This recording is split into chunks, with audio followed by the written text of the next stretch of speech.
सभी का एक और नए वीडियो में। दोस्तों आज के ये वीडियो बहुत ही इंपॉर्टेंट है। जो भी छात्र 10वीं का एग्जाम 2023 में देने वाले हैं ओरिजिनल क्वेश्चन पेपर साइंस का बताने वाले हैं। आप बिना किसी से बताए अच्छे से आप लोग एक एक ऑब्जेक्टिव क्वेश्चन को याद कर लीजिए। पूरा ऑब्जेक्टिव सब्जेक्टिव आपको दिखा देते हैं ओरिजिनल क्वेश्चन पेपर, ठीक है।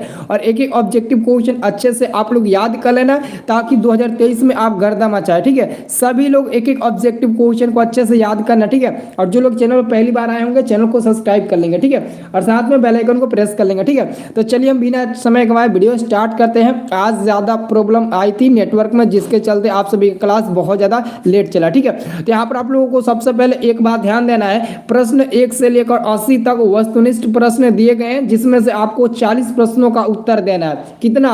1 से लेकर 80 यानी कि प्रश्न है जिसमें से आपको 40 प्रश्न का आंसर देना है, यानी कि आधा प्रश्नों का आपको आंसर सही सही टिक लगाना है, ठीक है। तो चलिए बिना समय गंवाते हुए वीडियो स्टार्ट करते हैं। यहाँ पर आप लोग देख सकते हैं पहला नंबर क्वेश्चन। अगर आप लोगों को पहला का आंसर पता है तो बिना समय गंवाए आप लोग पहला का आंसर बताइए। बहुत ही जबरदस्त क्वेश्चन है, एकदम वीवीआई क्वेश्चन है, ठीक है। एकदम हूबहू मिलेगा, आप एकदम बल्कि आप लोग जाकर एकदम हूबहू छाप देना, ठीक है। चलिए वेरी गुड, सब लोग बताइए। तो इलेक्ट्रिक हीटर की कुंडली बनाने में किस पदार्थ का प्रयोग किया जाता है? बताइए तो इलेक्ट्रिक हीटर की कुंडली बनाने में किस पदार्थ का प्रयोग किया जाता है? सभी लोग इसका आंसर देंगे। देखिए 1-2 मिनट लेट का हुआ लाइव क्लास में सभी लोग व्हाट्सएप एसएमएस करने लगे, तो ये सब चुतियापन आप लोग छोड़ दीजिए, नहीं तो सबका मैं नंबर ब्लॉक कर दूंगा। बट आप लोग उनको नंबर ब्लॉक कर दूंगा तो एग्जाम के टाइम में आप लोगों का कुछ हेल्प नहीं मिल पाएगा, इसलिए हमको परेशान मत करिएगा, ठीक है। मैं पहले ही बोल देता हूँ, ठीक है। तो याद रखिएगा इलेक्ट्रिक हीटर की कुंडली बनाने में किस पदार्थ का प्रयोग किया जाता है? तो नाइक्रोम का प्रयोग किया जाता है, ठीक है। जो बच्चे इंग्लिश में जानना चाहते हैं यहाँ पर दोस्तों इंग्लिश में भी लिखा गया which material is used to make electric heater coil, ठीक है। तो यहाँ पर आप लोगों को नाइक्रोम इंग्लिश में भी लिखा गया, जिसको प्रॉब्लम है इंग्लिश में भी देख सकता है, ठीक है। लेकिन आप लोग अच्छे से देखना और एक एक क्वेश्चन को आप लोग मुंह जबानी याद कर लीजिए, ठीक है। मैं आपको बता दूं, अब देखिए आपका अगला क्वेश्चन क्या है। अगला क्वेश्चन देखिए, अगला क्वेश्चन है आपका 2 नंबर क्वेश्चन है। 1 यूनिट विद्युत ऊर्जा का मान है, 1 यूनिट विद्युत ऊर्जा का मान होता है। सभी स्टूडेंट अच्छे से बताइए तो इसका आंसर क्या होगा? 17 नंबर का 1 यूनिट विद्युत ऊर्जा का मान होता है। बताइए तो option number A B C D में करके दिया और यहाँ पे इंग्लिश में भी लिखा गया the value of 1 unit electric energy is equal to क्या होगा? तो यहाँ पर आप लोग देख सकते हैं। चलिए फटाफट आंसर बताइए। वाह क्या बात है, वेरी गुड बहुत ही बढ़िया। आंसर क्या मिला याद रखिएगा, इसका आंसर मिलेगा ऑप्शन नंबर डी मिलेगा। इसका भी आंसर, दूसरा का भी आंसर लगता है डी मिलेगा। 3.6 इंटू 10 का पावर 6 जूल के बराबर होगा। इसका आंसर इसका भी होगा डी नंबर। इसका भी आंसर क्या होगा? डी नंबर का। चलिए वेरी गुड, बहुत ही बढ़िया। चलिए अगला क्वेश्चन आपका आ गया 3 नंबर। ये देखिए 3 नंबर प्रश्न क्या कहता है। 3 नंबर प्रश्न कहता है किलोवाट घंटा इकाई एक इकाई है। बताइए तो एक kilowatt per hour is unit of is equal to क्या होगा? तो बताइए तो किलोवाट घंटा एक इकाई है, किसका इकाई है? ऊर्जा की, शक्ति की, विद्युत आवेश की, विद्युत धारा की। तो विद्युत धारा की तो नहीं होगा और ना ही शक्ति का होगा, तो इसका आंसर क्या होगा? सभी स्टूडेंट को बताना है। देखिए नहीं, विद्युत धारा का ऐसा ही मात्रक क्या हो जाएगा? देखिए विद्युत धारा का ऐसा ही मात्रक तो एम्पियर हो जाएगा, लेकिन यहाँ पर आंसर किसी का ऊर्जा का मिल रहा है, किसी का शक्ति का मिल रहा है। ये दोस्तों ये क्वेश्चन काफी इंपॉर्टेंट है, इस क्वेश्चन को मत भूलिएगा, ये क्वेश्चन बहुत ज्यादा इंपॉर्टेंट है, ठीक है। चलिए आंसर होगा, देखिए बहुत लोग इसका आंसर ए बता रहे हैं, बहुत लोग इसका आंसर बी बता रहे हैं, तो मैं आपको जहां तक बता दूं, ठीक है। क्वेश्चन नंबर किलोवाट घंटा का, देखिए किलोवाट घंटा शक्ति का ही होता है। मैंने आपको बताया था कि इसका आंसर बी नहीं होना चाहिए, लेकिन फिर भी आप लोग सच में बी पट्टी के नहीं लगाए, ठीक है। ऐसा नहीं हो, अगर आपको याद है तो इसका आंसर जरूर, इसका आंसर बी होगा ऊर्जा। देखिए ऊर्जा का अलग होता है, विद्युत आवेश का तो कूलम हो जाएगा, सबको पता है, ठीक है। और यहाँ पर जो आप बता रहे हैं ना, शक्ति का वाट भी होता है और किलोवाट घंटा भी होता है, किलोवाट पर घंटा भी होता है, ठीक है। तो इसका आंसर याद रखिएगा बी नंबर होगा, ठीक है। चलिए अगला क्वेश्चन देखिए, अगला आपका क्वेश्चन आ गया, ये देखिए 4 नंबर, काफी जबरदस्त क्वेश्चन आ गया। ये तो सब आप लोग क्वेश्चन याद किए हैं। देखिए तो सब क्वेश्चन वही पूछ रहा है कि नहीं, विद्युत फ्यूज विद्युत धारा का किस सिद्धांत पर कार्य करता है? बताइए तो विद्युत फ्यूज विद्युत धारा का किस सिद्धांत पर कार्य करता है? उसमें चुंबकीय, रासायनिक या फिर इनमें से कोई नहीं? सभी स्टूडेंट बताइए तो। बहुत इंपॉर्टेंट क्वेश्चन, देखिए कितना जबरदस्त क्वेश्चन आप लोगों से पूछा है। चलिए आंसर क्या टी लगाइएगा? नहीं नहीं नहीं, बी नंबर नहीं होगा। चलिए वेरी गुड, इसका आंसर याद रखिएगा, ऑप्शन नंबर ए होगा। ठीक है, ऑप्शन नंबर ए होगा, उष्मीय प्रभाव पर। विद्युत फ्यूज विद्युत धारा के उष्मीय सिद्धांत पर कार्य करता है, उनके उष्मीय प्रभाव पर कार्य करता है। ठीक है, तो जो लोग वीडियो को लाइक नहीं किए होंगे, वीडियो को पहले लाइक जरूर करिएगा। एक बात मैं आपको बोल दूं, आप वीडियो को लाइक जरूर करिएगा। ठीक है, अब देखिए अगला क्वेश्चन। अगला क्वेश्चन है, वोल्ट मीटर को विद्युत परिपथ में किस क्रम में जोड़ा जाता है? वोल्ट मीटर को विद्युत परिपथ में किस क्रम में जोड़ा जाता है? श्रेणी क्रम। ठीक है, यहाँ पर आप लोग इंग्लिश में भी देख सकते हो, जो बच्चा इंग्लिश पढ़ता है इंग्लिश में भी देख सकते हैं। ठीक है, वोल्ट मीटर को विद्युत परिपथ में किस क्रम में जोड़ा जाता है? ठीक है, बताइए तो। In which order a voltmeter is connected to an electric circuit. ठीक है, तो यहाँ पर आंसर होगा आपका सीरीज में। ऑप्शन नंबर क्या होगा? ए नंबर होगा, सीरीज में जोड़ा जाता है। किस में जोड़ा जाता है? तो सीरीज में जोड़ा जाता है। बिल्कुल आपका आंसर क्या होगा?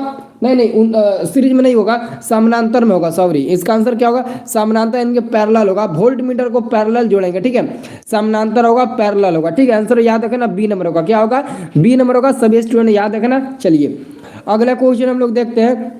देखिए अगला क्वेश्चन है आपका 6 नंबर। 6 नंबर काफी इंपॉर्टेंट क्वेश्चन है। विद्युत परिपथ में दो बिंदुओं के बीच विभवांतर मापने के लिए प्रयुक्त होता है। बताइए तो, विद्युत परिपथ में दो बिंदुओं के बीच विभवांतर मापने के लिए प्रयुक्त होता है, इसका आंसर बताइए तो। देखिए 6 नंबर का आंसर आप लोग याद रखिएगा। ठीक है, सभी स्टूडेंट याद रखिएगा, बहुत इंपॉर्टेंट क्वेश्चन। ठीक है, आंसर क्या होगा? वोल्ट मीटर का ही उपयोग किया जाता है। ठीक है, वोल्ट मीटर, आंसर होगा बी नंबर। ठीक है, चलिए अब देखिए तो अगला क्वेश्चन क्या है। अगला क्वेश्चन आपका है 7 नंबर। 7 नंबर प्रश्न है, जल विद्युत संयंत्र किस ऊर्जा को विद्युत ऊर्जा में रूपांतरित करता है? बताइए तो, जल विद्युत संयंत्र किस ऊर्जा को विद्युत ऊर्जा में रूपांतरित करता है? तो 7 का आंसर आप लोगों का क्या आना चाहिए? हाँ, वेरी गुड, बहुत बढ़िया आंसर याद देंगे। स्थितिक ऊर्जा। क्या होगा? स्थितिक ऊर्जा, पोटेंशियल एनर्जी, जिसको हम लोग पोटेंशियल एनर्जी इंग्लिश में बोलते हैं। ठीक है, तो आंसर क्या होगा? आंसर आपका डी नंबर सही होगा। ठीक है, आंसर क्या होगा? डी नंबर आपका करेक्ट आंसर हो जाएगा। ठीक है, चलिए अब देखिए अगला क्वेश्चन। अगला क्वेश्चन है, विद्युत बल्ब में कौन सी गैस भारी रहती है? इसका तो आंसर हर स्टूडेंट को पता होना चाहिए। विद्युत बल्ब में कौन सी गैस भारी रहती है? इसका आंसर मैं नहीं बताऊंगा, बल्कि आप लोगों को बताना है। विद्युत बल्ब में कौन सी गैस भारी रहती है? काफी इंपॉर्टेंट क्वेश्चन है। ठीक है, तो याद रखना, विद्युत बल्ब में निष्क्रिय गैस भरी रहती है। निष्क्रिय गैस। ठीक है, नाइट्रोजन वाई हाइड्रोजन देंगे, निष्क्रिय पर टिक लगाइएगा। किस पर? निष्क्रिय गैस भरी रहती है, इनर्ट गैस। आंसर क्या होगा? आंसर आपका सी नंबर करेक्ट आंसर होगा। ठीक है, हाँ निष्क्रिय होगा। Very good. चलिए अगला क्वेश्चन देखिए, अधातु के ऑक्साइड होते हैं। ये तो आंसर हम ये क्वेश्चन ऑलरेडी हम करा चुके हैं। अधातु के ऑक्साइड होते हैं, बताइए तो, अधातु के ऑक्साइड क्या होते हैं? उदासीन, अम्लीय, क्षारीय। तो याद रखना, अधातु के ऑक्साइड होते हैं, तो आंसर क्या टिक लगाइएगा?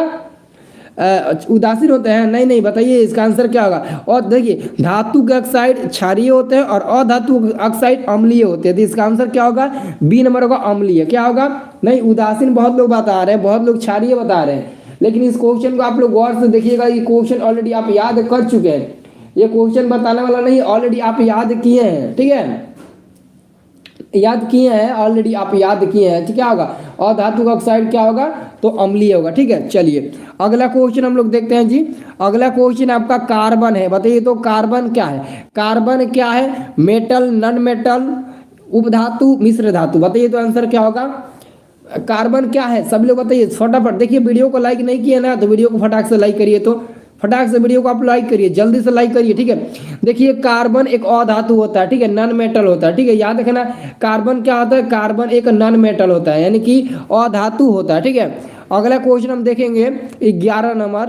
11 नंबर प्रश्न कह रहा है, निम्नलिखित में कौन सा असंतृप्त हाइड्रोकार्बन है?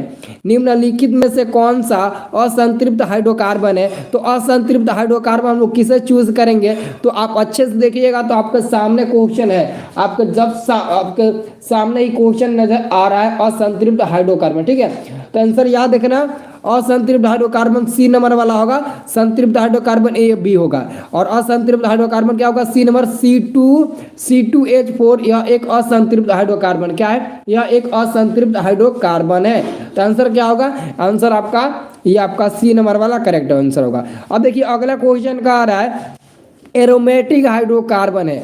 एरोमेटिक हाइड्रोकार्बन, एरोमेटिक हाइड्रोकार्बन आप लोगों को बताना है, ठीक है। चलिए बताइए, तो एरोमेटिक हाइड्रोकार्बन मैंने आप लोगों को क्वेश्चन ये करा चुका हूँ, आप लोगों को मैं ये क्वेश्चन करा चुका हूँ। एरोमेटिक हाइड्रोकार्बन देखिए, एरोमेटिक हाइड्रोकार्बन बेंजीन को बोलते हैं और बेंजीन का सूत्र होता है C6H6। याद रखिएगा, ये बेंजीन का सूत्र क्या होता है, एग्जाम में पूछता है, ठीक है, और पूछ भी दिया, ठीक है, C6H6, ठीक है, याद रखना।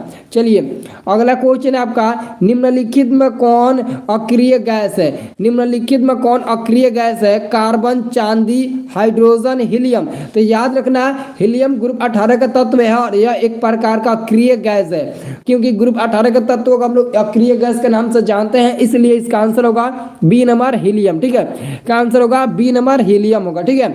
चलिए अगला क्वेश्चन है आपका 14 नंबर। देखिए 14 नंबर क्वेश्चन बहुत इंपॉर्टेंट है, निम्नलिखित में कौन उपधातु है? देखिए उपधातु चूज करने के लिए आपको बोला गया है कौन उपधातु है, तो उपधातु तो आप आसानी से पहचान लेंगे कौन उपधातु है, आपको तो पहचानना आता होगा। एस बी ऑप्शन नंबर जो सी में दिया, यह क्या है, उपधातु है, ठीक है। आंसर क्या होगा, सी नंबर आपका सही उत्तर होगा, ठीक है। चलिए जी अगला क्वेश्चन देखते हैं, पौधों में श्वसन होता है, पौधों में श्वसन होता है, किसमें होता है बताइए? पौधों में श्वसन होता है जड़ में, तना में, पत्तियों में, इनमें से सभी बताइए। तो पौधों में श्वसन होता है, बहुत इंपॉर्टेंट क्वेश्चन है 15 नंबर। 15 नंबर क्वेश्चन को बहुत इंपॉर्टेंट है, पौधों में श्वसन होता है, हाँ बिल्कुल होता है, लेकिन किसमें होता है? जड़ों में, तनों में, पत्तियों में, यानी कि आंसर हम टिक लगाएंगे ऑप्शन नंबर डी पर टिक लगा देंगे, इनमें से सभी में होता है। किसमें होता है? तो इनमें से सभी में होता है, डी नंबर पर हम फाइनली टिक लगा देंगे, ठीक है। चलिए जी अगला क्वेश्चन है, निम्न में स्वपोषी कौन है? बताइए तो निम्न में स्वपोषी कौन है? स्वपोषी कौन है आप लोगों को बताना है, तो स्वपोषी कौन है आप लोगों को पता ही होगा, ठीक है, तो आप लोग इसका आंसर बता सकते हो, स्वपोषी कौन है? चलिए वेरी गुड, बताइए तो हरे पेड़ पौधे क्या होते हैं? आंसर होगा 16 का ए नंबर, हरे पेड़ पौधे क्या होगा? 16 का ए नंबर होगा, ठीक है। अगला क्वेश्चन आपका आ गया 17 नंबर। 17 नंबर क्वेश्चन है, निम्नलिखित में कौन प्राकृतिक सूचक है? प्राकृतिक सूचक इसमें से आपको बताना है कौन है, फेनोल्फथालीन है या फिर मिथाइल ऑरेंज या फिर हल्दी या फिर इनमें से कोई नहीं, तो चूज करिए और फटाक से आंसर मेरे को बताइए। इसका आंसर क्या होगा, फटाक से मेरे को बताइए। बहुत ही इंपॉर्टेंट क्वेश्चन है यह, सभी आप सभी स्टूडेंट के लिए बहुत ज्यादा इंपॉर्टेंट, ठीक है। तो इसका आंसर फटाफट बताइए तो निम्नलिखित में कौन प्राकृतिक सूचक है? प्राकृतिक सूचक पूछ रहा है ना, तो आंसर आप लोग क्या टिक लगेगा, सभी को बताना। देखिए अगर नहीं पता तो वो बात अलग है, मैं आपको बता दूंगा, लेकिन अगर पता है तो कमेंट जरूर करिए, ठीक है। चलिए आंसर मिल रहा है बी नंबर, सबका आंसर मिल रहा है बी। और कोई है जो इसका आंसर बताएगा? और कोई है जो इसका आंसर बताएगा? चलिए देखिए इसका आंसर होगा हल्दी, ऑप्शन नंबर ए होगा हल्दी। हल्दी एक प्राकृतिक सूचक है, ठीक है, क्या है? हल्दी एक प्राकृतिक सूचक है, आंसर हो जाएगा ए नंबर, ठीक है। चलिए जी अगला क्वेश्चन है आपका 18 नंबर। 18 नंबर क्वेश्चन है, सिंगल वर्ड OH अभिक्रियाशील मूलक वाले यौगिक का नाम क्या है? बताइए तो सभी लोग बताइए, बहुत इंपोर्टेंट क्वेश्चन है, ठीक है, बहुत इंपोर्टेंट क्वेश्चन है। सिंगल वर्ड OH अभिक्रियाशील मूलक वाले यौगिक का क्या नाम है? तो मैं आपको बता दूं, सिंगल वर्ड OH अभिक्रियाशील मूलक हम लोग एल्कोहल के श्रेणी में रखते हैं। एल्कोहल आपको पता होगा, इथाइल अल्कोहल का सूत्र क्या होता है, कभी कभार पूछ देता है, C2H5 और लास्ट में OH रहता है, तो हम लोग समझते हैं कि ये अल्कोहल है, ठीक है। तो C2H5 या इथाइल अल्कोहल का सूत्र यह भी पूछता है, और ऑलरेडी OH अल्कोहल को दर्शाएगा, किसको दर्शाएगा? अल्कोहल को दर्शाएगा। तो जो भी विद्यार्थी इस वीडियो को लाइक नहीं किए उनसे रिक्वेस्ट है कि आप वीडियो को लाइक जरूर करिएगा। चैनल पर पहली बार आए तो चैनल को सब्सक्राइब कर लीजिए, आपको यहीं से सब कुछ मिलेगा, सब पेपर मिलेगा, ठीक है। अब देखिए अगला क्वेश्चन आपका आ गया 19 नंबर। 19 नंबर क्वेश्चन है, कैल्शियम कार्बाइड जल के साथ अभिक्रिया करके देता है। कैल्शियम कार्बाइड जल के साथ अभिक्रिया करके देता है। कितने ऐसे स्टूडेंट है जो इसका आंसर बता सकते हैं? कैल्शियम कार्बाइड जल के साथ अभिक्रिया करके क्या देता है? हाँ देखिए याद रखिए, कैल्शियम कार्बाइड जल के साथ अभिक्रिया करके इथाइन का निर्माण करता है। किसका? इथाइन का, जो ऑप्शन नंबर आपको डी में दे दिया गया, ठीक है। चलिए जी अगला क्वेश्चन देखते हैं। अगला क्वेश्चन आपका, ओजोन के एक अणु में ऑक्सीजन के परमाणुओं की संख्या कितनी होती है? ओजोन के एक अणु में कह रहा है कि ओजोन के एक अणु में ऑक्सीजन के परमाणुओं की संख्या कितनी होती है? तो मैं आपको बता दूं, इसका आंसर आप लोग याद रखना, सी नंबर होगा 3 होता है। कितना होता है? 3 होता है। आंसर याद रखना, सभी स्टूडेंट याद रखना, 2 नहीं बल्कि 3 होता है। कितना होता है? 3 होता है। सी नंबर होगा 3 होता है, सी नंबर। बी नहीं होगा, 3 होगा, ठीक है। सब लोग याद रखना, बी नहीं होगा बल्कि 3 होगा, ठीक है। क्या होगा 3 होगा। चलिए जी अगला क्वेश्चन हम लोग देखते हैं, कमरे के ताप पर द्रव अवस्था में रहने वाली धातु का नाम बताइए। तो चलिए जी इसका आंसर गलत मत टिक लगाइएगा। कमरे के ताप पर द्रव अवस्था में रहने वाली धातु, सबसे बड़ी बात यहाँ का धातु का नाम दिया है और धातु का नाम नहीं दिया तो धातु का नाम देगा पारा होगा मरकरी। ऑप्शन नंबर क्या होगा जी, ऑप्शन नंबर ए वाला सही उत्तर होगा, ठीक है ना। चलिए जी वेरी गुड। अब देखिए अगला क्वेश्चन हम लोग देखेंगे, सरलतम हाइड्रोकार्बन, मतलब कि सबसे सरलतम हाइड्रोकार्बन का नाम पूछा है तो हो जाएगा मीथेन जी। ऑप्शन नंबर ए हो जाएगा मीथेन, जिसका अणु सूत्र CH4 होता है। क्या होता है CH4 होता है, तो जी ऑप्शन नंबर ए होगा, ठीक है। चलिए जी अगला क्वेश्चन है आपका 23 नंबर क्वेश्चन है, निम्नलिखित में कौन क्षारीय ऑक्साइड है। निम्नलिखित में कौन क्षारीय ऑक्साइड है, तो 23 नंबर का हम लोग आंसर क्या टिक लाएंगे, निम्नलिखित में कौन क्षारीय ऑक्साइड है, तो ऑप्शन नंबर आपका डी नंबर होगा Na2 सोडियम ऑक्साइड या क्षारीय ऑक्साइड होता है, ठीक है। आंसर होगा डी नंबर, ठीक है। चलिए अगला क्वेश्चन है जी आपका, बेकिंग पाउडर एक मिश्रण है, बताइए तो जी क्या आंसर होगा। बेकिंग पाउडर एक मिश्रण है, बहुत इंपोर्टेंट क्वेश्चन है, जिसको भी पता है जी तो इसका आंसर बता दीजिए। बेकिंग पाउडर एक मिश्रण है, तो यहाँ पर आंसर क्या होगा, सभी लोग इसका आंसर बताएगा। इसका भी आंसर होगा डी नंबर, ठीक है, टार्टेरिक अम्ल और सोडियम बाइकार्बोनेट का, ठीक है। याद रखिएगा बेकिंग पाउडर एक मिश्रण होता है सोडियम बाइकार्बोनेट का एवं टार्टेरिक अम्ल का, तो इसका भी आंसर क्या होगा, डी नंबर होगा जी, ठीक है। चलिए जी अगला क्वेश्चन देखते हैं। अगला क्वेश्चन है, इलेक्ट्रॉन पर क्या आवेश होता है। इलेक्ट्रॉन पर आवेश होता है तो सब लोग को पता होगा इलेक्ट्रॉन पर कितना आवेश होता है, 1.6 इंटू 10 के पावर 1.6 इंटू 10 के पावर -19 कूलम आवेश होता है। तो आंसर क्या होगा, ऑप्शन नंबर ये आपका सी नंबर वाला करेक्ट आंसर होगा। चलिए जी ठीक है, आंसर याद रखना, एकदम एक एक क्वेश्चन 2023 में एकदम छप जाएगा एकदम, ठीक है, समझ लीजिएगा छप गया है, ठीक है। तो जो भी स्टूडेंट नए आए हैं चैनल को सब्सक्राइब कर लेंगे, ठीक है। चलिए जी अगला क्वेश्चन है, खिलौनों में किस सेल का उपयोग होता है। सभी जी बताइए तो, सभी स्टूडेंट बताइए तो, खिलौने में किस सेल का उपयोग होता है। खिलौने में किस सेल का उपयोग होता है, सूखा सेल, डेनियल सेल, सौर सेल या फिर इनमें से कोई नहीं। तो जी इसका आंसर याद रखना, 26 का आंसर होगा सूखा सेल। क्या होगा, सूखा सेल का उपयोग होता है। आंसर क्या होगा 26 का। चलिए वेरी गुड नीतीश कुमार जी। चलिए अगला क्वेश्चन है जी आपका, अगला क्वेश्चन है, कार्य करने की क्षमता को क्या कहते हैं। चलिए जी इसका आंसर बताइए तो, कार्य करने की क्षमता को क्या कहते हैं। एक तरफ से देखिएगा तो आपको समझ में आएगा कि इसका आंसर तीनों हो सकता है, बल, ऊर्जा, शक्ति, लेकिन ऐसा नहीं है, ऐसा नहीं है। कार्य करने की क्षमता को तीनों नहीं कहेंगे, क्या बोलेंगे, तो कार्य करने की क्षमता को हम लोग क्या बोलेंगे, ऊर्जा बोलेंगे। आंसर क्या होगा, एनर्जी। ऑप्शन नंबर सी होगा ऊर्जा, एनर्जी, ठीक है। चलिए जी देखिए आप लोग वीडियो को लाइक नहीं किए हैं, क्यों, जल्दी से वीडियो को लाइक करके पूरा 300 लाइक कंप्लीट करवा दीजिए। तो जो लोग वीडियो को लाइक नहीं किए जल्दी से लाइक करिए। चलिए जी अगला क्वेश्चन है आपका, निम्न में कौन विस्थापन अभिक्रिया का एक उदाहरण है। जब भी विस्थापन अभिक्रिया के बारे में बात कर दे तो समझ लेना उसमें लोहा मौजूद होना चाहिए, यानी कि आंसर होगा आपका सी नंबर। यही विस्थापन अभिक्रिया का उदाहरण है, यही क्या है, विस्थापन अभिक्रिया का उदाहरण है। आंसर आपका सी नंबर वाला करेक्ट आंसर होगा, ठीक है। चलिए जी अगला क्वेश्चन है आपका, सिल्वर क्लोराइड का रंग होता है। सिल्वर क्लोराइड का रंग होता है, चलिए जी इसका आंसर बताइए तो फटाफट कमेंट करिए, ठीक है। सिल्वर क्लोराइड का रंग होता है, देखिए जी सिल्वर क्लोराइड का रंग श्वेत होता है। क्या होता है, श्वेत होता है। आंसर होगा डी नंबर। सिल्वर क्लोराइड का रंग क्या होता है जी, तो श्वेत होता है। आंसर क्या होगा, ऑप्शन नंबर डी होगा, श्वेत होता है, ठीक है, यानी कि व्हाइट होता है। अगला क्वेश्चन है, निम्नलिखित में कौन लवण है। तो इसका आंसर क्या होगा जी, निम्नलिखित में कौन लवण है, तो ऑप्शन नंबर बी वाला होगा NaCl, क्योंकि NaCl एक नमक है और यह नमक रासायनिक सूत्र होता है और नमक हमेशा लवण के रूप में मौजूद रहता है। तो आंसर क्या होगा जी, बी नंबर NaCl, ठीक है, याद रखना। चलिए जी अगला क्वेश्चन आपका आता है, अगला क्वेश्चन 31 नंबर जी आपका क्वेश्चन है, तुतिया यानी कि नीला थोथा का अणुसूत्र है। तुतिया यानी कि नीला थोथा का अणुसूत्र आपको बताना है। तो कितने ऐसे विद्यार्थी हैं जिनको याद है नीला थोथा का रासायनिक सूत्र, अगर आपको याद है तो बताइए, नहीं याद है तो मैं आपको बता दूं, नीला थोथा का रासायनिक सूत्र क्या होता है, कॉपर सल्फेट 5H2O, ठीक है। आंसर याद रखना, ऑप्शन नंबर जो आपको ए नंबर में दिया ना, कॉपर सल्फेट इंटू पेंटाहाइड्रेट, इसको पेंटाहाइड्रेट भी पढ़ सकते हैं, ठीक है, कॉपर सल्फेट पेंटाहाइड्रेट भी हम इसे पढ़ सकते हैं, ठीक है। तो जी याद रखना इसका आंसर क्या होगा, ए नंबर, ठीक है। चलिए जी अगला क्वेश्चन हम लोग देखते हैं।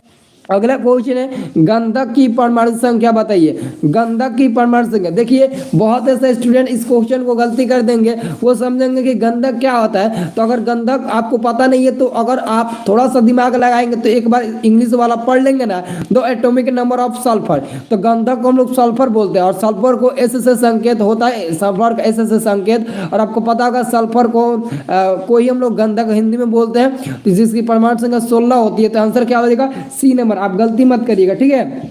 चलिए जी अगला क्वेश्चन है आपका जी। अगला क्वेश्चन है प्रकाश के परिवर्तन के कितने नियम है। तो ये तो क्वेश्चन हल्का है, सब कोई टिक लगा देगा।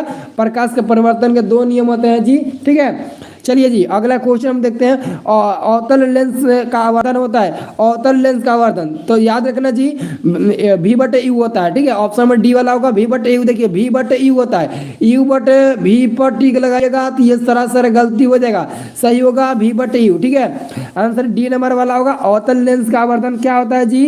तो V/U होता है, ठीक है। चलिए जी वेरी गुड, बहुत बढ़िया। चलिए अगला क्वेश्चन देखिए। अगला क्वेश्चन दर्पण सूत्र। तो देखिए दर्पण सूत्र क्या होता है? ऑप्शन नंबर ए वाले को गौर से देखिए, 1/1/1/V plus 1/U is equal to 1/F, ठीक है। यानी कि ये अगर दर्पण सूत्र पूछेगा तो 1/V plus 1/U is equal to 1/F होगा। अगर लेंस फॉर्मूला पूछेगा तो ऑप्शन नंबर इसमें बी को गौर से देखिएगा, ए और बी को गौर से देखिए। अगर दर्पण सूत्र पूछ रहा है तो ए पर टिक लगाइएगा, अगर लेंस सूत्र पूछेगा तो इस बी नंबर पर टिक लगाइएगा, ठीक है। चलिए जी अगला क्वेश्चन आ गया। टिंडल प्रभाव प्रदर्शित करता है, कितने से स्टूडेंट है जो इसका आंसर बता देंगे? टिंडल प्रभाव प्रदर्शित करता है, बहुत इंपोर्टेंट क्वेश्चन है, ठीक है। तो याद रखना मेरे दोस्त, इसका आंसर होगा प्रकाश के प्रकीर्णन। सबको पता है इसका आंसर क्या होगा? प्रकाश के प्रकीर्णन, ठीक है, जिसको इंग्लिश में हम क्या बोलते हैं? स्कैटरिंग ऑफ लाइट बोलते हैं, ठीक है। चलिए जी अगला क्वेश्चन है कौन सा लेंस हवा में अभिसारी लेंस भी कहलाता है? याद रखना कौन सा लेंस हवा में अभिसारी लेंस कहता है। देखिए हवा में किस चीज में कहे वो हमसे मतलब नहीं है, हमको सिर्फ मतलब है कि किस लेंस को अभिसारी लेंस कहते हैं। तो अभिसारी उत्तल लेंस को कहते हैं। सभी विद्यार्थी याद रखना, उत्तल लेंस को अभिसारी लेंस का हम लोग नाम से जानते हैं, ठीक है। चलिए जी अगला क्वेश्चन है आपका उत्तल दर्पण में प्रतिबिंब बनता है। चलिए जी इसका आंसर बताइए तो एकदम फटाफट। उत्तल दर्पण में प्रतिबिंब बनता है तो इसका आंसर क्या टिक लगाएंगे जी? तो हम लोग टिक लगाएंगे क्या? सभी स्टूडेंट बताना। उत्तल लेंस में प्रतिबिंब बनता है, हाँ बिल्कुल बिल्कुल, वेरी गुड। उत्तल लेंस में आभासी यानी कि काल्पनिक प्रतिबिंब बनता है, ठीक है। चलिए जी अगला क्वेश्चन आपका आ गया। प्रकाशिक माध्यम कितने प्रकार के होते हैं? चलिए जी इसका आंसर बताइए तो प्रकाशिक माध्यम कितने प्रकार के होते हैं? प्रकाशिक माध्यम कितने प्रकार के होते हैं? सभी स्टूडेंट जल्दी से बता दीजिए, तो बिना समय गवाए जल्दी से बता दीजिए। और जो लोग वीडियो को लाइक नहीं किए फटाफट लाइक करिए। तो देखिए लाइक नहीं किए हैं, आपको लाइक करना है, लाइक कर दीजिए, बस लाइक कर दीजिए, चैनल को सब्सक्राइब कर दीजिए, ठीक है। जो लोग सब्सक्राइब नहीं किए हैं तो ठीक है। चलिए जी इसका आंसर होगा 3, ऑप्शन नंबर सी हो जाएगा। 3 प्रकार के होते हैं, ठीक है। चलिए जी अगला क्वेश्चन है डायनेमो परिवर्तित करता है। ये क्वेश्चन काफी ज्यादा इंपॉर्टेंट है। डायनेमो परिवर्तित करता है तो याद रखना डायनेमो यांत्रिक ऊर्जा को विद्युत ऊर्जा में परिवर्तित कर देता है, जबकि विद्युत मोटर क्या करता है? वो विद्युत ऊर्जा को यांत्रिक में परिवर्तित करता है, लेकिन डायनेमो यांत्रिक ऊर्जा को विद्युत ऊर्जा में परिवर्तित करेगा। आंसर होगा बी नंबर, ठीक है। चलिए जी very good, thank you, like कर दिए। चलिए जी अगला क्वेश्चन है आपका 41 नंबर। 41 नंबर क्वेश्चन कह रहा है कि एक घोल नीले निटबस पत्र को लाल कर देता है तो घोल का पीएच मान क्या होना चाहिए? तो अगर आपके माइंड में थोड़ा सा भी सेंस होगा तो इसका आंसर बिना बताए इसका आंसर बता सकते हैं। क्यों? क्योंकि आपको पता है कि उदासीन विलयन का पीएच मान 7 होता है और अम्लीय विलयन का पीएच मान 7 से कम होता है, 7 से कम होता है। और जबकि क्षारीय विलयन का मान 7 से ज्यादा होता है। तो 7 से ज्यादा 2 दिया है, 9 भी दिया है और 10 भी दिया है, तो दोनों तो ये एक साथ होगा नहीं। और उदासीन विलयन का तो मान 7 होता है, कभी होगा नहीं। तो क्या होगा? तो होगा तो ऑप्शन नंबर ए वाला होगा, 2 होगा। क्योंकि जब नीले को लाल करेगा तो अम्लीय कहलाएगा और लाल को नीला करेगा तो क्षारीय कहलाएगा, ठीक है जी, याद रखना। चलिए जी अगला क्वेश्चन है आपका बेंजीन का अणु सूत्र क्या है? जो मैं बता रहा था वो क्वेश्चन यहाँ पर पूछ भी दिया। बेंजीन का अणु सूत्र क्या होता है? सभी स्टूडेंट याद रखना C6H6 या बेंजीन का अणु सूत्र होता है। अगर इसको बनाओगे इसका फिगर तो ऐसे करके फिगर थोड़ा बहुत बनेगा, ठीक है। आपको 11th में पढ़ने को मिलेगा, ऐसा इसका संरचना सूत्र बनता है, ठीक है, याद रखना। ठीक है। चलिए जी, इस आंसर क्या यहाँ पर सी नंबर में दिया, ठीक है, याद रखना सी नंबर में दिया, ठीक है। चलिए जी, वेरी गुड। अब देखिए अगला क्वेश्चन, अगला क्वेश्चन आपका है इथाइल अल्कोहल का यूपीए के नाम क्या है। मैंने आपको इथाइल अल्कोहल का और सूत्र बताया था, लेकिन यूपीए का नाम नहीं बताया था। इथाइल अल्कोहल जैसे कि C2H5OH या इथाइल अल्कोहल का सूत्र है, लेकिन मैंने इसका यूपीए का नाम आपको नहीं बताया था। तो गौर से देखिएगा, अल्कोहल यहाँ पर हॉल में ऊपर है इसका चिन्ह दिया है ना, तो समझ लीजिए यही वाला होगा एथेनॉल होगा, ये वाला होगा एथेनॉल, क्योंकि इसमें भी ऐसा वार दिया गया है, ठीक है। तो याद रखना ऐसे दोनों से मैच करता है, इसका आंसर यही होगा, ठीक है। पहचानने का ट्रिक है, ठीक है। चलिए जी, अगला क्वेश्चन है आपका CnH2n निम्नलिखित में किसका सामान्य सूत्र है। CnH2n किसका सामान्य सूत्र है। देखिए 4 होता है, एक होता है CnH2n+2 होता है, एक होता है CnH2n-2 होता है, एक होता है CnH2n+1 होता है, ठीक है, ऐसे करके होता है। तो ये जो पूछा है ना CnH2n-2 यह एल्कीन का होगा, ऑप्शन नंबर बी वाला होगा, एल्कीन का होगा। क्या होगा जी, ऑप्शन नंबर बी वाला होगा, एल्कीन का होगा, ठीक है। तो जितने भी स्टूडेंट हमारे साथ पहली बार क्लास कर रहे हो ना, तो मैं उन सभी छात्रों को बता दूं, आप चैनल को सब्सक्राइब कर लीजिएगा। और जिस भी छात्रों को लगता है कि मेरे पास समय बहुत कम है और मैं शुरू से अभी तक कुछ भी नहीं पढ़ पाया हूं, तो मैं उन सभी छात्रों को एक सलाह देता हूं, आप 150 रुपया खर्च करके मेरे से PDF खरीद लीजिए, ठीक है। मैं आपको इंग्लिश छोड़कर सब विषय का PDF दे दूंगा, उसमें VBI क्वेश्चन रहेगा, ठीक है। आप बस याद करिएगा, कुछ आप पहले से पढ़े हैं, थोड़ा बहुत भी पढ़े होंगे, थोड़ा सा भी पढ़े होंगे, और जो मैं PDF दे दूंगा उसको आप पढ़ लोगे, अच्छा नंबर बोर्ड एग्जाम में आ जाएगा। अगर किसी को भी लेना है तो 150 रुपया इस मोबाइल नंबर पर पेमेंट करके ले लेना, 9693779407 यह मेरा मोबाइल नंबर है, ठीक है। आप बिना वजह फ़ोन मत करिएगा, अगर बिना वजह इस नंबर पर फ़ोन आ गया तो आपका नंबर ब्लॉक कर दूंगा, और आप समझ लीजिए आपको डांट भी पड़ेगी, ठीक है। और दूसरी बात, जिसको भी PDF लेना होगा आप इस नंबर पर पेमेंट कर दीजिएगा, गूगल पे या फिर पे फोन या फिर पेटीएम, और करके उसका स्क्रीनशॉट हमारे इसी नंबर पर व्हाट्सअप चलाते हैं, व्हाट्सअप पर स्क्रीनशॉट भेज दीजिएगा, और उसके बाद हम तुरंत आप लोगों को व्हाट्सअप पर वो PDF शेयर कर देंगे जिसमें VBI क्वेश्चन आपको दिए हैं, ठीक है। तो 150 रुपये आपको इसी नंबर पर पेमेंट करके स्क्रीनशॉट व्हाट्सएप पर भेज देना है, और जैसे ही व्हाट्सएप पर भेज देगा वैसे ही मैं आप सभी को दे दूंगा। देखिए डायरेक्ट आपको व्हाट्सएप पर SMS करना है, फोन नहीं करना है, व्हाट्सएप पर डायरेक्ट SMS करिएगा, मेरे को PDF लेना है, मैं पेमेंट करके स्क्रीनशॉट भेजता हूँ, आप सभी को मिल जाएगा, ठीक है। ऐसे आप करिएगा, फोन करिएगा तो आपको नहीं मिल पाएगा, ठीक है। चलिए जी, अगला क्वेश्चन हम देखते हैं। अगला क्वेश्चन है 45 नंबर, लोहे की परमाणु संख्या। जी याद रखना, लोहे के परमाणु संख्या 26 होता है और लोहा का संकेत Fe होता है, ठीक है। याद रखना 26 लोहा की परमाणु संख्या होता है, ठीक है। चलिए अब देखिए जी, अगला क्वेश्चन देखिए, अगला क्वेश्चन है आपका स्टेनलेस स्टील में लोहा एवं कार्बन के अलावा अन्य तत्व रहते हैं, बताइए तो। स्टेनलेस स्टील में लोहा एवं अन्य लोहा और एवं कार्बन के अलावा अन्य तत्व कौन कौन से रहते हैं, सभी लोग इसका आंसर बताइए तो जी। ये क्वेश्चन बहुत इंपॉर्टेंट है जी, ठीक है। तो ये क्वेश्चन बहुत ही इंपॉर्टेंट है, तो ये सभी आप लोगों के लिए है, ठीक है। तो इसका आंसर अगर पता है तो एकदम फटाक से कमेंट करिए तो। चलिए जी, वेरी गुड वेरी गुड। और किसी को पता है इसका आंसर, और किसी को पता है तो किसी को बता दीजिए, बहुत इंपॉर्टेंट क्वेश्चन है। चलिए very good very good very good, बहुत बढ़िया। और बताओ, और किसी को नहीं पता है। ये क्वेश्चन ऑलरेडी हम कराए थे ना, ये क्वेश्चन हमको लगता है कि 2-3 बार हम ये क्वेश्चन आप लोगों को बता चुके हैं ऑलरेडी। ये क्वेश्चन 2 बार आ गया, ठीक है। चलिए वेरी गुड, कोई बात नहीं है, कोई बात नहीं। चलिए चलिए देखिए, बहुत लोग इसका आंसर बता रहे हैं, बी नहीं, निकेल एवं क्रोमियम का होगा आंसर। आपको बताया, ये कोई बार क्वेश्चन बता चुके हैं, निकेल एवं क्रोमियम, ठीक है। सी सही है, हाँ सी नंबर सही है। तो आप लोग याद रखना, नहीं याद है तो याद कर लो, नहीं याद है तो, ठीक है। चलिए जी, अगला क्वेश्चन है पीतल है, बताइए तो पीतल क्या है जी। अगला क्वेश्चन पूछ दिया पीतल है, तो आप लोग किस पर आंसर टिक लगाएंगे। पूछा है कि पीतल है, तो आप लोग किस पर टिक लगाएंगे जी।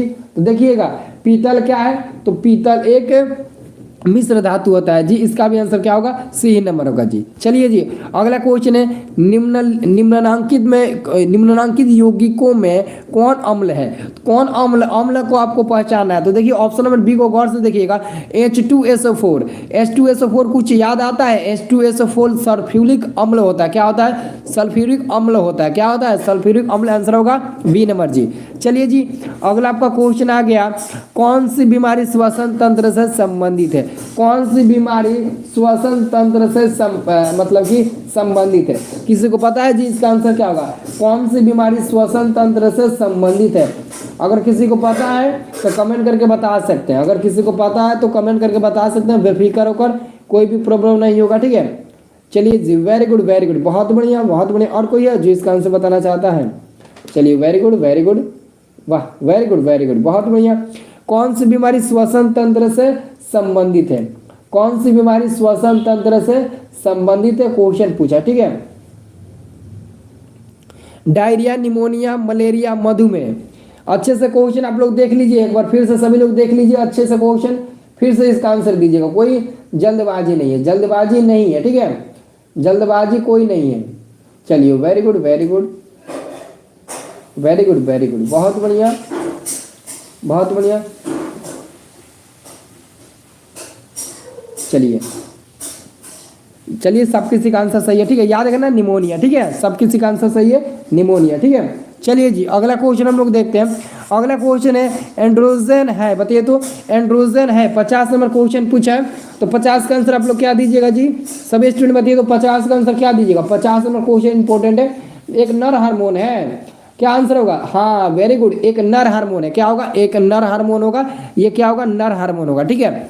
चलिए जी, अगला क्वेश्चन है रुधिर चाप नियंत्रित होता है, बताइए तो रुधिर चाप नियंत्रित होता है। ये क्वेश्चन इंपॉर्टेंट है, जिसको भी पता है बता दीजिए फटाक से। रुधिर चाप नियंत्रित होता है, बहुत इंपॉर्टेंट क्वेश्चन है, रुधिर चाप नियंत्रित होता है। तो याद रखना इसका आंसर बहुत ही ज्यादा इंपॉर्टेंट है ये क्वेश्चन, ठीक है। इसका आंसर ऑलरेडी आप सभी को पता होगा, एड्रिनल द्वारा। किसके द्वारा? एड्रिनल के द्वारा। आंसर आपका होगा option number C number correct answer होगा। क्या होगा? सी नंबर वाला करेक्ट आंसर होगा, सभी लोग याद रखना जी, ठीक है। चलिए जी, अगला क्वेश्चन आपका आ गया।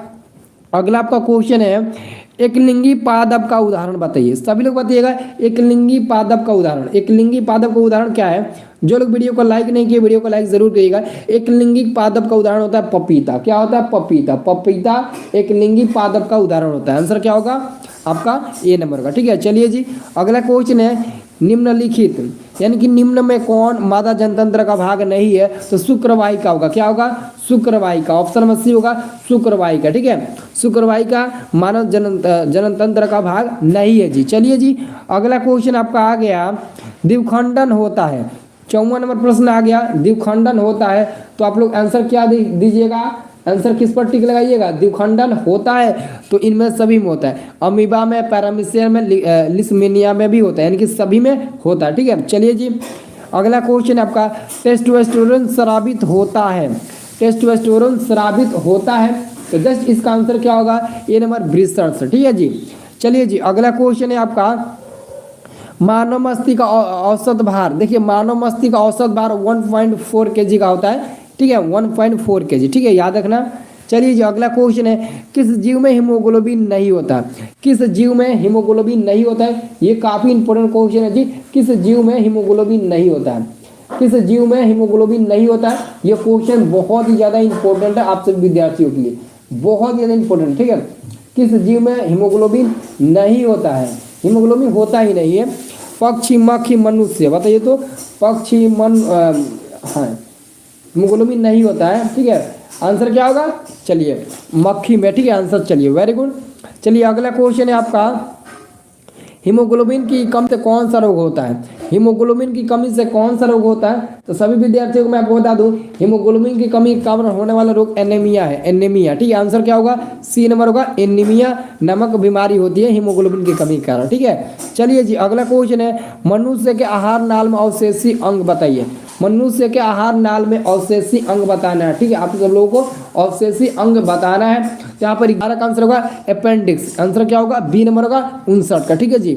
अगला क्वेश्चन है निम्नलिखित में कौन ट्रिप्सिन एंजाइम का कार्य करता है? बताइए तो निम्नलिखित में कौन ट्रिप्सिन एंजाइम का कार्य करता है? बहुत इंपॉर्टेंट क्वेश्चन है, ठीक है।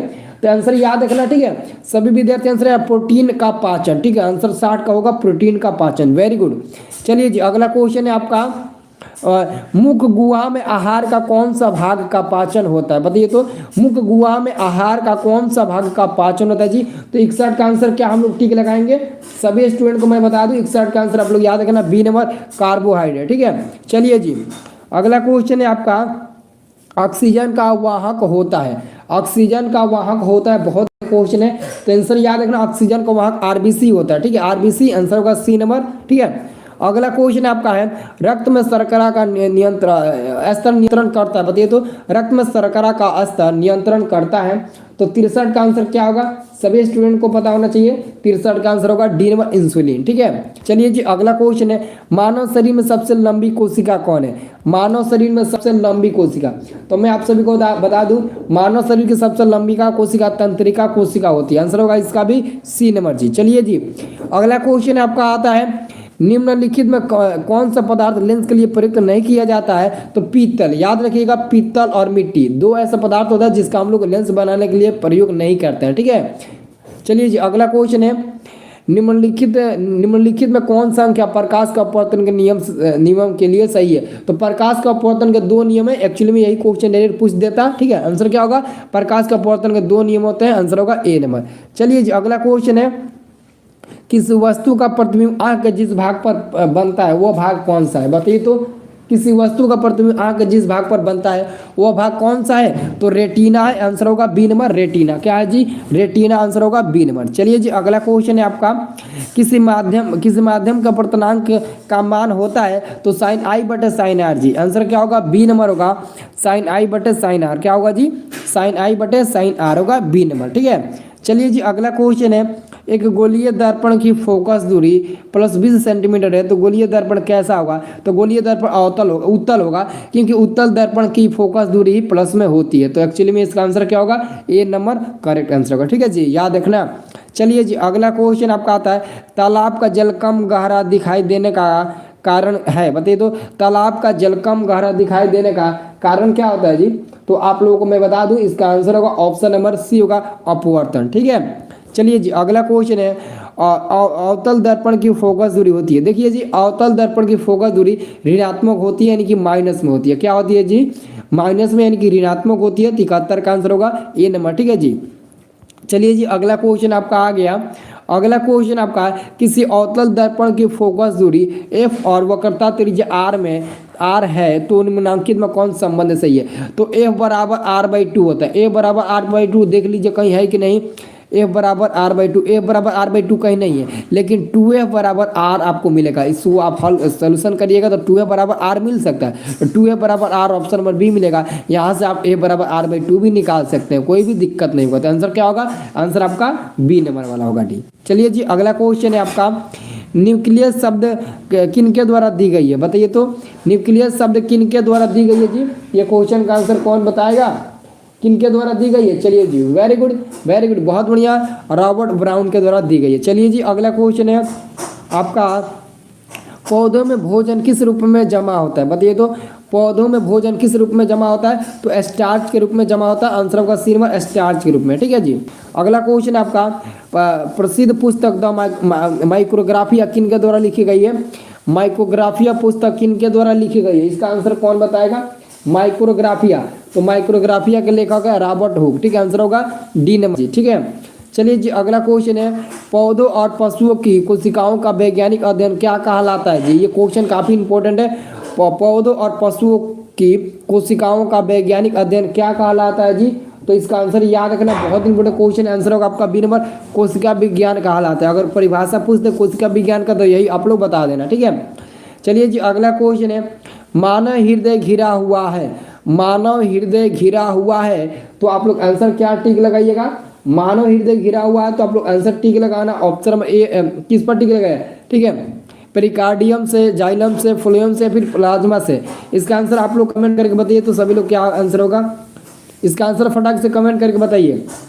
और अगला क्वेश्चन है आपका 78 नंबर, बीजांड पराग नलिका की वृद्धि का कारण होता है, बताइए तो इसका आंसर क्या होगा? देखिए इसका आंसर मैं आपको बता देता हूँ, ठीक है, आप लोग याद रखिएगा, और इसके पहले वाला 77 का आंसर आप लोगों को कमेंट करके बताना, ठीक है, केमोट्रापिज्म होगा, ठीक है। चलिए जो अगला क्वेश्चन है आपका, मनुष्य में श्वेत रक्त कोशिकाओं की जीवन अवधि कितनी होती है? इसका आंसर हर किसी को आना चाहिए, हर किसी को इसका आंसर पता होना चाहिए, हर स्टूडेंट को इसका आंसर पता होना चाहिए, इसका आंसर क्या होगा, ठीक है। आंसर 12 से 20 दिन की होती है, ठीक है जी, कहीं कहीं 16 से 20 भी दिया है, ठीक है। अगला क्वेश्चन और अंतिम क्वेश्चन है, पितरस कहाँ से स्रावित होता है? तो यकृत से, यकृत यानी कि लीवर, यकृत को हम लोग लीवर भी बोलते हैं, ठीक है। तो पितरस कहाँ से स्रावित होता है? तो लीवर से। आंसर क्या होगा आपका? 80 नंबर का ए नंबर होगा। तो ठीक है, तो मैं आपको एक साइंस का सेट बताया और पूरा का पूरा सेट आपको लड़ जाएगा 2023 एग्जाम में। अच्छे से याद कर लेना, ठीक है, पूरा रिवीजन अच्छे से कर लेना, ठीक है। और चैनल को सब्सक्राइब अभी तक नहीं किए हो तो चैनल को सब्सक्राइब कर दीजिए। और जो लोग वीडियो को लाइक नहीं किए, वीडियो को लाइक करके ही जाइएगा। सभी लोग एक एक वीडियो को लाइक करेंगे तो पूरा लाइक कंप्लीट हो जाएगा, ठीक है। तो सब लोग एक एक लाइक करके जाना, वीडियो को एक एक लाइक आप लोग करके जाइएगा, ठीक है।